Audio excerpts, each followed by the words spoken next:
Selamat pagi, saya dengan Audi Kristabella akan mempresentasikan tentang asuhan persalinan normal. Yang pertama, kita harus mendengar dan melihat adanya tanda persalinan skala 2 yang terdiri dari dorongan meneran, tekanan anus meningkat, perineum menonjol, dan vulva serta sphincter ani membuka. Kemudian untuk menyiapkan pertolongan persalinan, kita harus pastikan kelengkapan, bahan, dan obat-obatan esensial untuk peluang persalinan dan penata laksanaan komplikasi ibu dan bayi yang baru lahir. Untuk alat-alatnya bisa tempat yang datar dan keras yang sudah dialasi kain, kemudian lampu sorot 60 watt dengan jarak 60 cm dari tubuh bayi, kain bedong bayi yang sudah dibentangkan beserta kain pengganjal bahu bayi, balon penghisap dan ambubek, serta obat-obatan yang terdiri dari vitamin K dan tetes mata. Kemudian juga kita menyiapkan oksitosin 10 unit dan alat suntik steril sekali pakai dalam partuset. Setelah itu, penolong memakai celana plastik atau apron, dan kemudian penolong melepaskan dan menyimpan semua perhiasan yang dipakai, kemudian cuci tangan dengan air bersih mengalir, kemudian keringkan tangan dengan tisu atau handuk pribadi yang basah dan kering, dan setelah itu pakai sarung tangan DTT pada tangan yang akan digunakan untuk memeriksa dalam.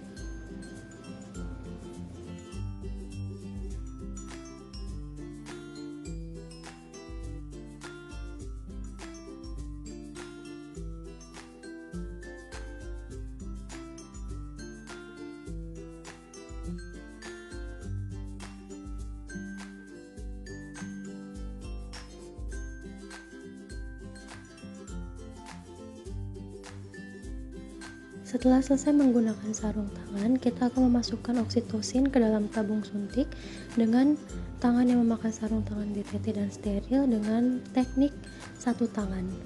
Kemudian kita akan membersihkan vulva dan perineum, menyeka dengan hati-hati dari depan ke belakang dengan menggunakan kapas yang telah dibasahi oleh air DTT.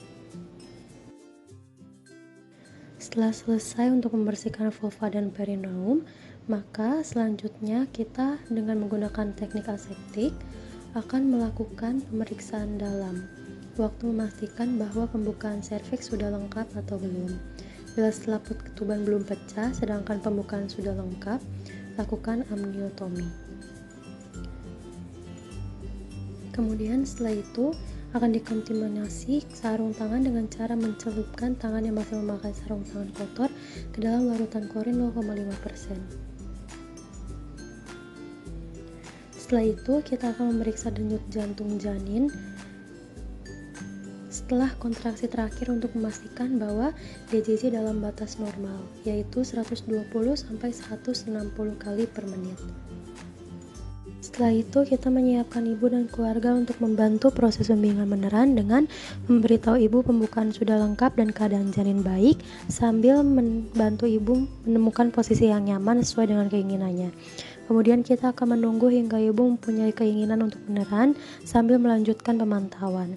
Kemudian kita akan menjelaskan kepada anggota keluarga bagaimana mereka dapat mendukung dan memberi semangat kepada ibu saat ibu mulai meneran. Kemudian kita juga meminta bantuan keluarga untuk menyiapkan posisi ibu untuk meneran dan laksanakan bimbingan meneran pada saat ibu mempunyai dorongan untuk meneran. Kemudian kita akan meletakkan handuk bersih untuk mengeringkan bayi di perut ibu jika kepala bayi telah membuka vulva dengan diameter 5-6 cm. Kemudian kita juga akan meletakkan kain bersih yang dilipat sepertiga bagian di bawah bokong ibu dan buka tutup partuset dan perhatikan kembali kelengkapan alat dan bahan. Kemudian kita akan memakai sarung tangan DTT pada kedua tangan.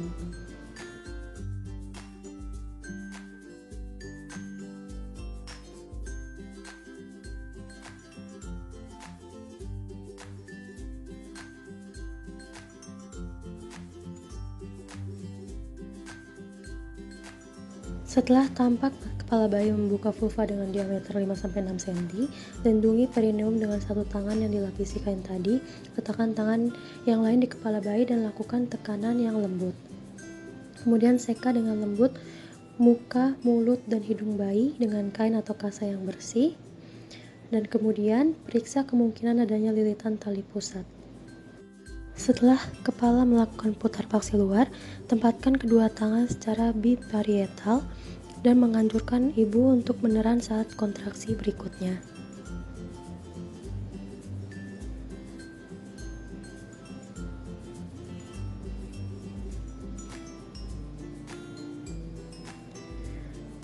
Kemudian dengan lembut menggerakkan ke arah bawah dan ke arah luar hingga bahu anterior muncul di bawah arkus pubis, dan kemudian dengan lembut menggerakkan ke arah atas dan ke arah luar untuk melahirkan bahu posterior.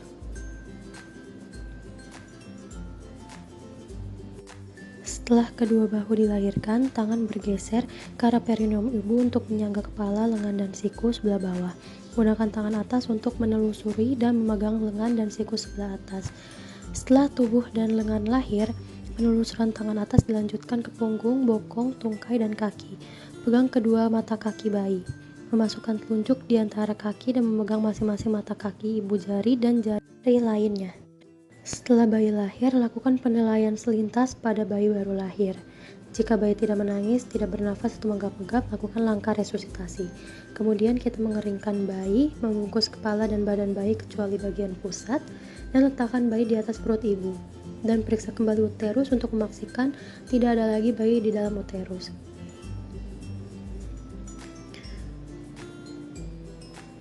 Kemudian kita akan memberitahu ibu bahwa ibu akan disuntik agar uterus berkontraksi kembali.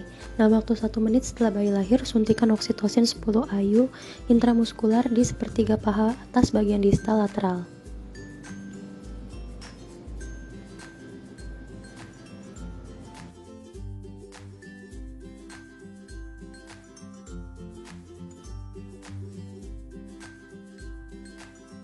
Setelah 2 menit pasca persalinan, jepit tali pusat dengan klem kira-kira 3 cm dari pusat bayi, mendorong isi tali pusat ke arah distal ibu, dan jepit kembali tali pusat pada 2 cm distal dari klem yang pertama.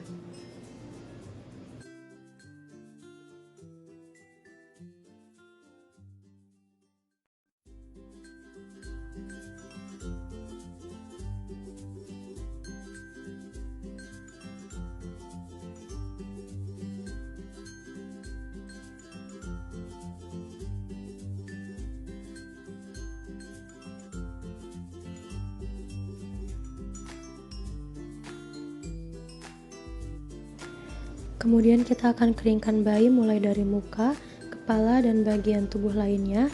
Ganti handuk basah atau kain dengan kain kering, dan biarkan bayi di atas perut ibu.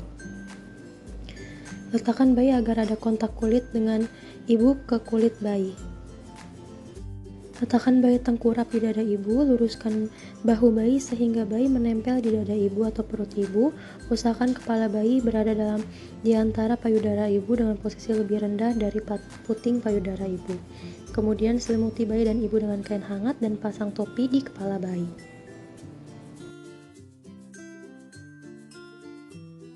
Kemudian untuk penata laksanaan aktif persalinan kala 3, pindahkan klem pada tali pusat hingga berjarak 5-10 cm dari depan vulva. Kemudian letakkan satu tangan di atas kain yang ada di perut ibu, tepat di atas simfisis untuk mendeteksi kontraksi, dengan tangan lain menegangkan tali pusat. Setelah uterus berkontraksi dan kemudian melakukan penegangan ke arah bawah pada tali pusat dengan lembut, lakukan tekanan yang berlawanan arah pada bagian bawah uterus dengan cara menekan uterus ke arah atas dan belakang atau dorsokranial dengan hati-hati untuk membantu mencegah terjadinya inversion uteri. Kemudian jika tali pusat bertambah panjang, pindahkan klem hingga berjarak 5-10 cm dari vulva. Jika plasenta tidak lepas setelah melakukan penegangan tali pusat selama 15 menit, kita akan mengulangi pemberian oksitosin 10 IU secara intramuskular. Dan kemudian kita akan menilai kandung kemih jika penuh dengan cara memasang kateter.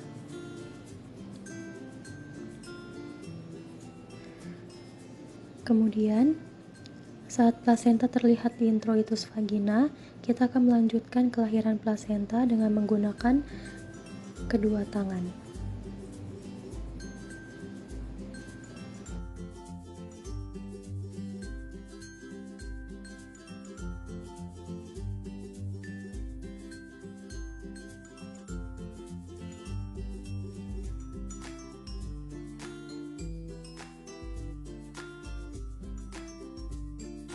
Kita akan memegang plasenta dengan kedua tangan dan dengan hati-hati memutar plasenta hingga selaput ketuban terpilin, dan dengan lembut perlahan melahirkan selaput ketuban tersebut.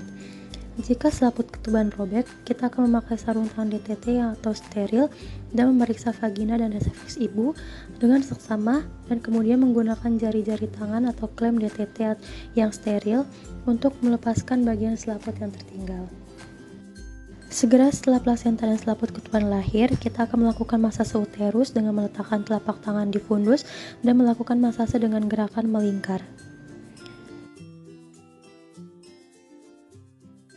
Kemudian kita akan periksa kedua sisi plasenta, baik yang menempel ke ibu maupun yang ke janin, dan selaput ketuban untuk memastikan bahwa selaput ketuban lengkap dan utuh.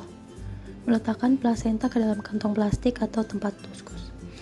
Kemudian kita akan evaluasi adanya laserasi pada vagina dan perineum, dan setelah itu kita akan memastikan bahwa uterus berkontraksi dengan baik dan tidak terjadi perdarahan pervaginam. Biarkan bayi tetap melakukan kontak kulit ke kulit di dada ibu paling sedikit 1 jam.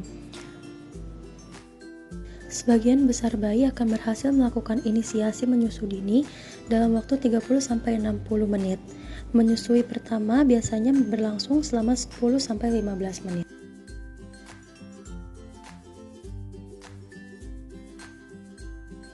Setelah 1 jam, segera lakukan penimbangan atau pengukuran badan bayi, beri tetes mata antibiotik profilaksis dan vitamin K 1 mg intramuskular di paha kiri anterolateral.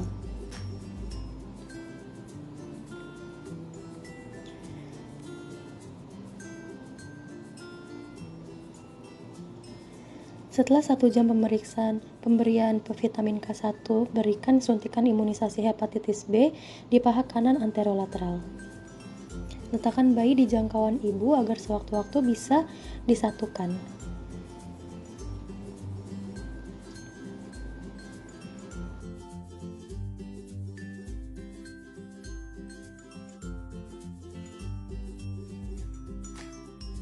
Lanjutkan pemantauan kontraksi dan mencegah perdarahan pervaginam setiap 15 menit pada jam pertama pasca persalinan, setiap 20-30 menit pada jam kedua.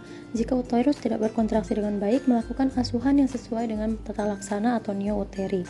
Ajarkan ibu atau keluarga cara melakukan masase uterus dan menilai kontraksi. Kemudian evaluasi dan estimasi jumlah kehilangan darah. Memeriksa nadi ibu dan keadaan kandung kemih setiap 15 menit selama 1 jam pertama pasca persalinan dan setiap 30 menit selama jam kedua pasca persalinan. Memeriksa temperatur tubuh ibu sekali setiap jam selama 2 jam pertama dan periksa kembali bayi untuk memastikan bahwa bayi bernapas. Setelah itu, kita akan menempatkan semua peralatan bekas pakai dalam larutan klorin 0,5% untuk dekontaminasi selama 10 menit dan buang bahan-bahan yang terkontaminasi ke tempat sampah yang sesuai. Kemudian kita akan membersihkan ibu dengan menggunakan air DTT, membersihkan sisa cairan ketuban, lendir dan darah, kemudian bantu ibu untuk memakai pakaian yang bersih dan kering. Dan kita harus memastikan bahwa ibu merasa nyaman, bantu ibu memberikan ASI, anjurkan keluarga untuk memberi ibu minum dan makanan yang diinginkan oleh ibu. Dekontaminasi tempat persalinan dengan larutan klorin 0,5% dan celupkan sarung tangan kotor ke dalam larutan klorin 0,5%. Kemudian kita akan mencuci tangan. Dan setelah itu, untuk melengkapi dokumentasi, kita akan melengkapi partograf di halaman depan dan belakang, periksa tanda vital dan asuhan kala 4 dan lakukan penimbangan bayi. Demikian dan terima kasih banyak.